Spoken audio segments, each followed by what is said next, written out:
all started on one of those typical July afternoons in Coleman, Texas. A hot wind from the Panhandle was blowing fine-grained Texas topsoil right through my in-laws' house. But despite the heat, we were having what for Coleman was a rip-roaring afternoon of Sunday entertainment. Domino. Your game, hon. Well, that's another one for Jerry. Shuffle 'em. Just my luck to get a son-in-law that can beat me at dominoes. That young fella there is me. Right after we were married, my wife Beth and I used to spend 2 glorious weeks of our summer vacation visiting with her parents. And while we were there, we frequently immersed ourselves in the group dynamics of a good old-fashioned game of dominoes. Later, I went on to study group dynamics of a different sort in all kinds of organizations. But is it so different? The fact is, the more I learn about the way we deal with one another in organizations, the more I'm reminded of that hot Sunday, July afternoon in Coleman, Texas, and something I now call the Abilene Paradox. It's 104 degrees at the moment. Stay tuned for the livestock report. But first, here's a little music. It's 15.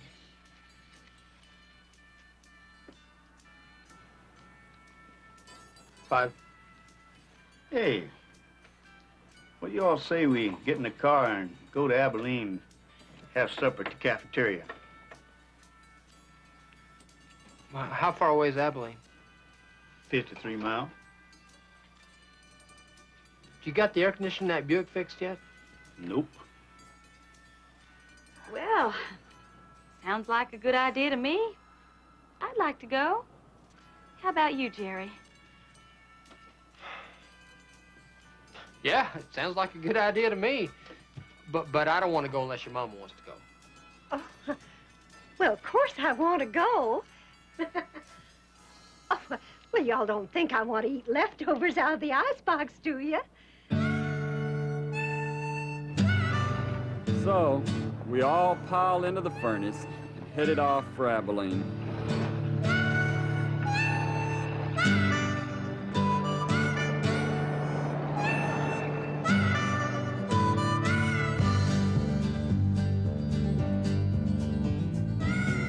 Some 4 hours and 106 miles later, after a supper that could have provided first-rate testimonial for antacid, we returned to Coleman.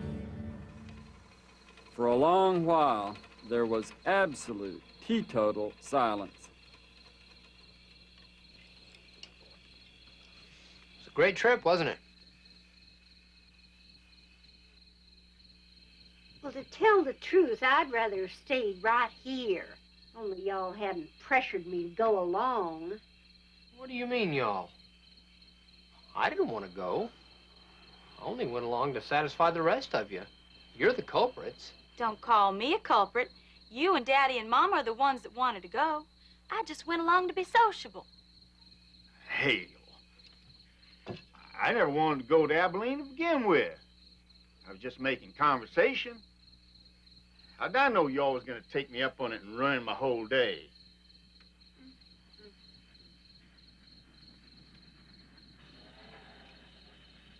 It just didn't make sense.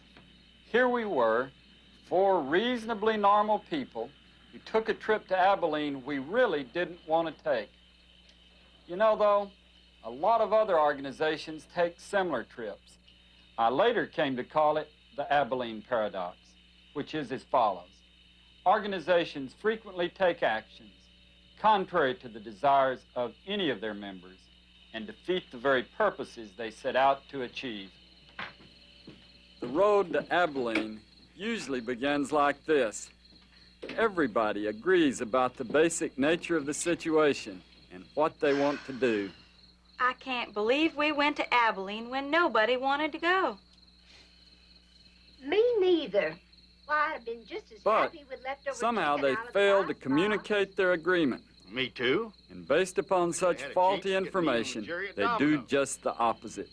Then why did you suggest we go in the first place? I was just testing the waters. But you all took me serious and ruined a perfectly good Sunday afternoon. Anger. irritation, frustration. Now, if you folks are wondering if our family ever resolved our conflict, the answer is no. Because strange as it may seem, we were never really in conflict. In fact, the Abilene Paradox says it's the inability to manage agreement rather than conflict that's the single most pressing issue of modern organizations, as I learned early on in my career. Just out of school, I got hired as a consultant for an intriguing assignment. So, as I said, production is on a downturn, our profit picture is in transition. None of our staff seems to know why. That's why we brought you in. Any questions? Sounds pretty straightforward. You want me to find out why Acme's profits and productivity are dropping off the chart? That's the gist of it. Yes. I sure hope you can pinpoint the problem quick, because we're in real trouble. Well, what's this Project X all about? Oh, an albatross. Those guys down in R&D are trying to turn peanut oil into jet fuel. Don't get me wrong, it looked great on paper, but between you and me, it'll never fly. Why not? The technology just isn't there yet. Have you considered scrapping the project? Not me. How come? The stockholders. They love it. Big spread in the Wall Street Journal on it. Besides, I've got a vice president who has staked her reputation on the success of this project. Well, is she aware of your reservations? Are you kidding? I've got an ulcer myself already. Think I want to give her one? So what do? Oh, I go down to her office every few days and say, hang in there, victory or death, stiff upper lip. You know, stuff like that. Isn't that what a president's supposed to do? No, young man, you're barking up the wrong tree. But good luck. I decided to find out what the VP thought about Project X. Thank you, Betty. So, you must see a lot of potential in this project to stake your career on it, huh? Peanut oil into jet fuel? You've got to be kidding. No, Project X is a dead-end street. I don't get it. Why not stop it? You try to stop with the president coming in your office every few days, telling you to hang in there, victory or death, stiff upper lip, and all that type of stuff. So why don't you tell him you think it's a dead-end street? Not me. That project is a sacred cow. And besides, I have an R&D director who has staked his reputation on making that project a success. Anyway, those project reports down in R&D are starting to look more optimistic. Who knows? Maybe those people down in R&D can pull a rabbit out of their hat after all. Believe me, it wouldn't be the first time. Maybe the president was right. Maybe I was barking up the wrong tree. I decided to forget Project X and get back to the job I thought I was hired for. So as director of R&D, in your opinion, why do you think Acme's profits are slipping? Did you ever try to turn peanut oil into jet fuel? Stupidest damn idea I've ever heard. The VP said all your reports were... Oh, I write those things ambiguously enough so that the board can interpret it any way it pleases. In fact, I sort of slanted towards the positive side, given how committed the brass are to the project. But if the project's unworkable, why don't you tell him? See the woman in that office? It's empty. Exactly. Rumor has it she was the last person to criticize Project X. Look, I'm middle-aged. I've got 2 kids in college. I've got alimony payments. There's no job market out there for a guy with my skills. Everybody on the board is in favor of this project. Every single day, I've got the president and the vice president down here telling me victory or death, stiff upper lip, hang in there, and all that stuff. I should have seen it then. The culprit wasn't Project X, but rather the company's inability to cope with unanimous agreement that the project was doomed to failure. A few years later, I discovered that the paradox not only applies to corporations, but also to couples. Hello, Professor Harvey. Why do you look so down, Sue?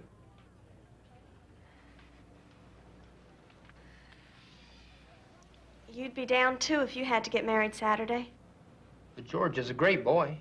Sure he is, but I don't love him. I don't even like him. In fact, I can't stand him. Then why in the world are you marrying him? He gave me an engagement ring. But if you don't love him, don't you think you ought to give it back? I can't do that. Mama loves him. She has a heart condition.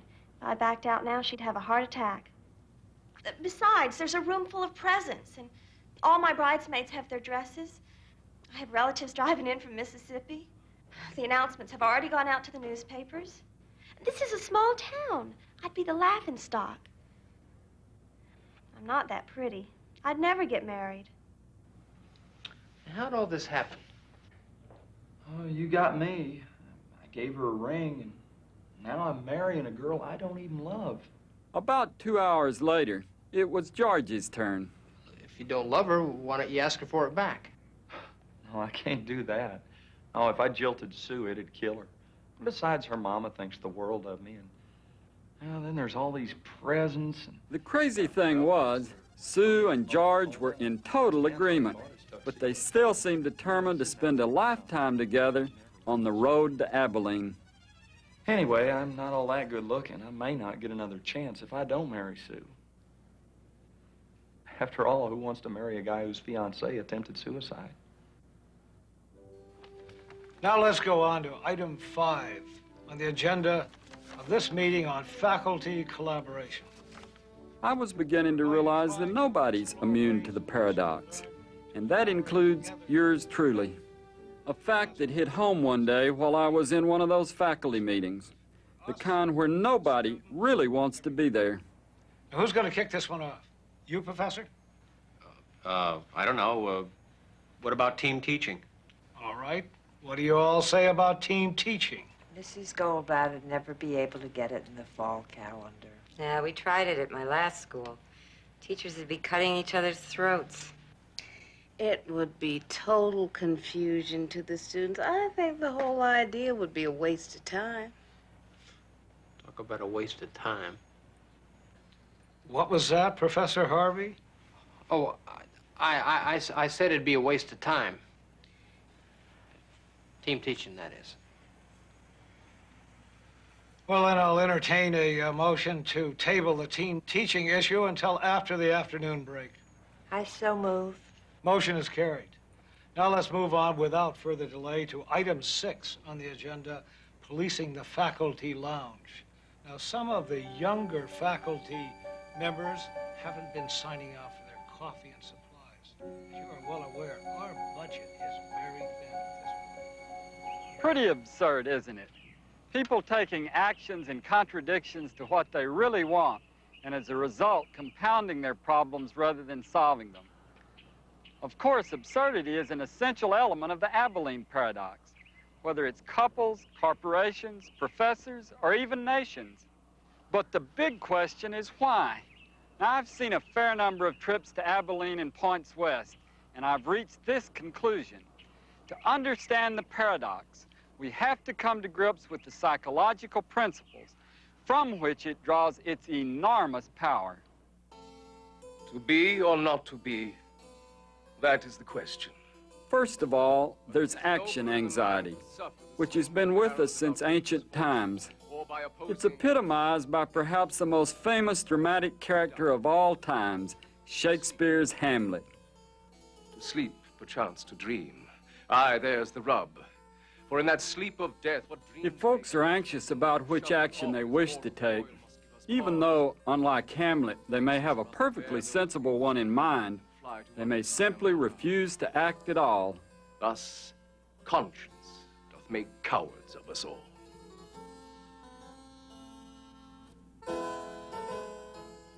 To maintain my integrity or to compromise it, that is the question.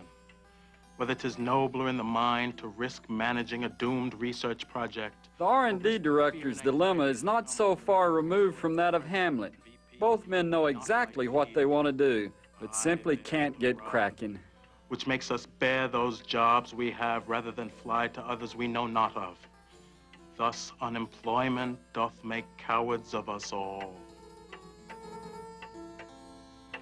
Second, we often conjure up elaborate negative fantasies of the disasters we're certain will occur if we do act sensibly. Well, what'll happen if you call it off, Sue? You know what'll happen if I call off this wedding. No, I don't. Tell me.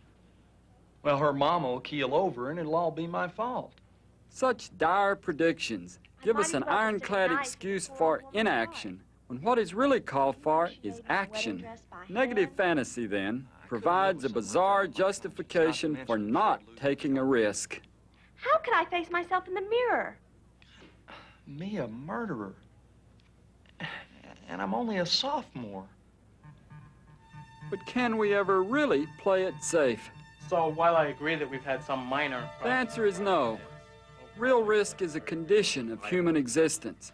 All our actions have consequences that may well be worse than standing still.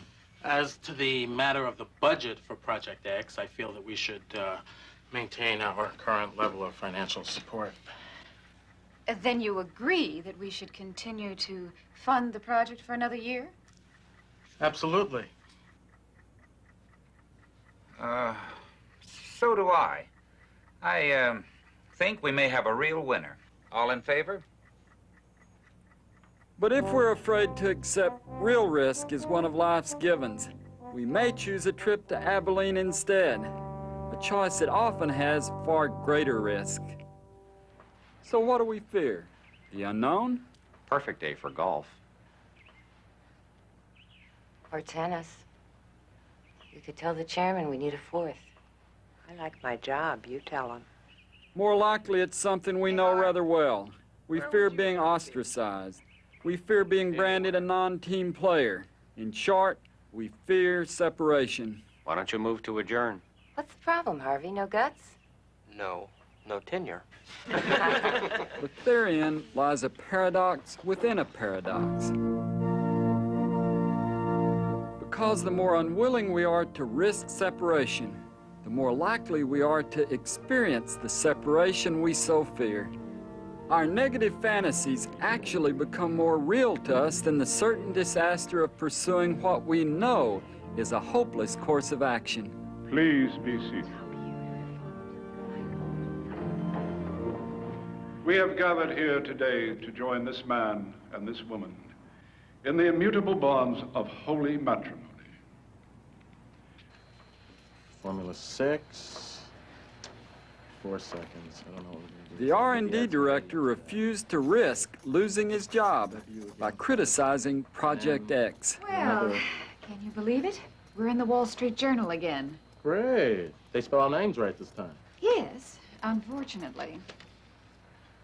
But by not voicing his true opinions, he virtually guaranteed the very thing he feared most, being separated, being fired. So far, all we've talked about are the reasons individuals and organizations get on the road to Abilene. Luckily, there are still some ways a costly trip to Abilene can be sidetracked, but you have to be able to spot the road signs. Our research and development is sucking the entire company down. We fail to meet payroll. We're losing confidence. One of the foolproof signs of arrival in Abilene is the search for a scapegoat. I want to know who is responsible. Such assignment of blame is both irrelevant and wasteful. Well, don't look at me. I was relying on those progress reports out of R&D. Because focusing on conflict when agreement is the issue is an act totally devoid of reality. Wait a minute. You're not laying this one off on me. Like heck, I'm not. I'm removing you from the project. In fact, I'm assigning all of R&D to the vice president until further notice.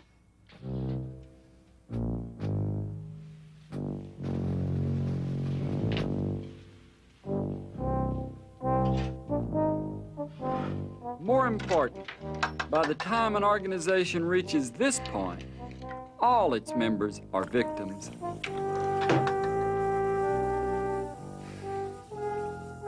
If there is anyone present who can show reason why these people should not be joined in the eternal bonds of holy matrimony, let them speak now or forever hold their peace. Do you, George, take this woman, Sue, for your In a sense, all passengers on the Abilene Express conspire with one another to bring about the problem, and all are equally to blame. as long as you both shall live. I do. Do you, Sue? Take this man, George. Unless, of course, a way is found to break the grip of such conspiracy. For richer or for poorer, in sickness or in health, as long as you both shall live.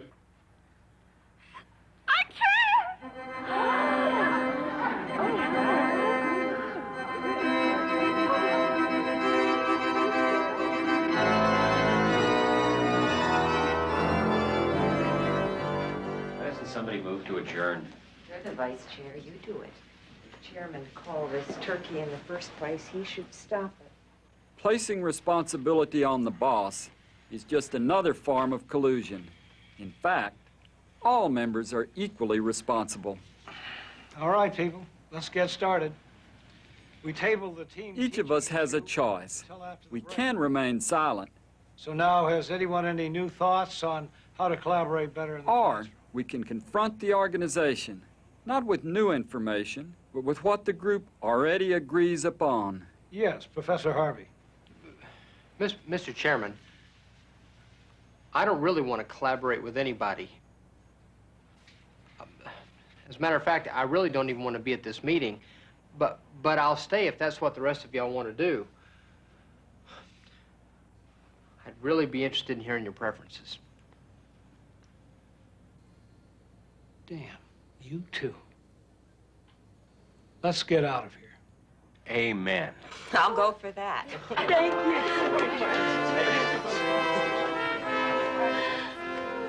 So, we can cope with the paradox, but it's not easy. First, each individual has to calculate the real risk of taking action, as well as the risk of taking no action at all. We've cut back on technicians, clerical, utilities. We've scrapped every non-essential. Then, what is required is confrontation in a group setting, where individuals own up to their own beliefs and feelings, without attributing beliefs and feelings to others. Does anybody else have any bright ideas? I think we should cut Project X.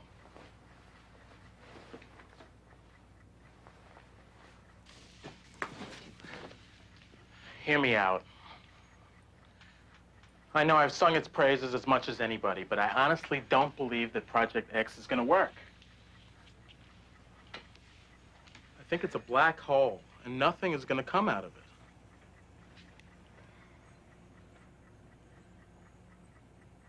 You know, I think terminating this project could significantly enhance our financial profile. We have a chance, just a chance, of recouping first quarter losses. Do you realize what you're saying? Yes. Yes, I do. I only wish I'd said it earlier. This project has been ill-advised from the start. It could even bankrupt us. Do you mean that you and I and the rest of us have been dragging along a research project that none of us thought would work? It's crazy. I don't know how we did it. Me neither. Let's cancel the damn thing and figure out how we can get going on something productive, like saving this company. Sure. We could. The Abilene Paradox. You wouldn't think folks could make something so simple as being in agreement into such a problem. But how can we tell when we're on the trail to Abilene? Well, remember our original Abileners. First, everyone agreed about the nature of the situation and what they wanted to do. I can't believe we went to Abilene when nobody wanted to go. Me neither. I'd have been just Second, they failed to communicate that agreement. Well, me too.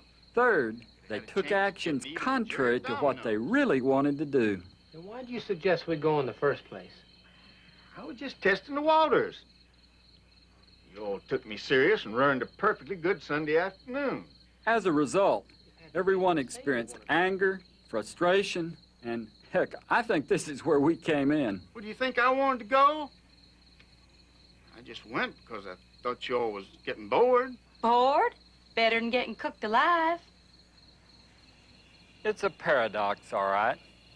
But paradoxes are usually such because they're based on a logic different from what we've come to understand or expect. If we can break that logic and also have the courage of our convictions, our organizations can grow and flourish. I'm gonna make an educated guess that you don't have the 66.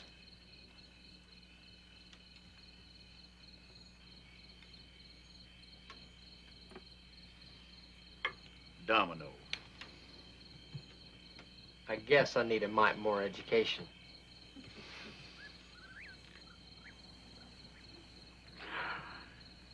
What do you all say we get in the car, drive up to Amarillo for some ice cream?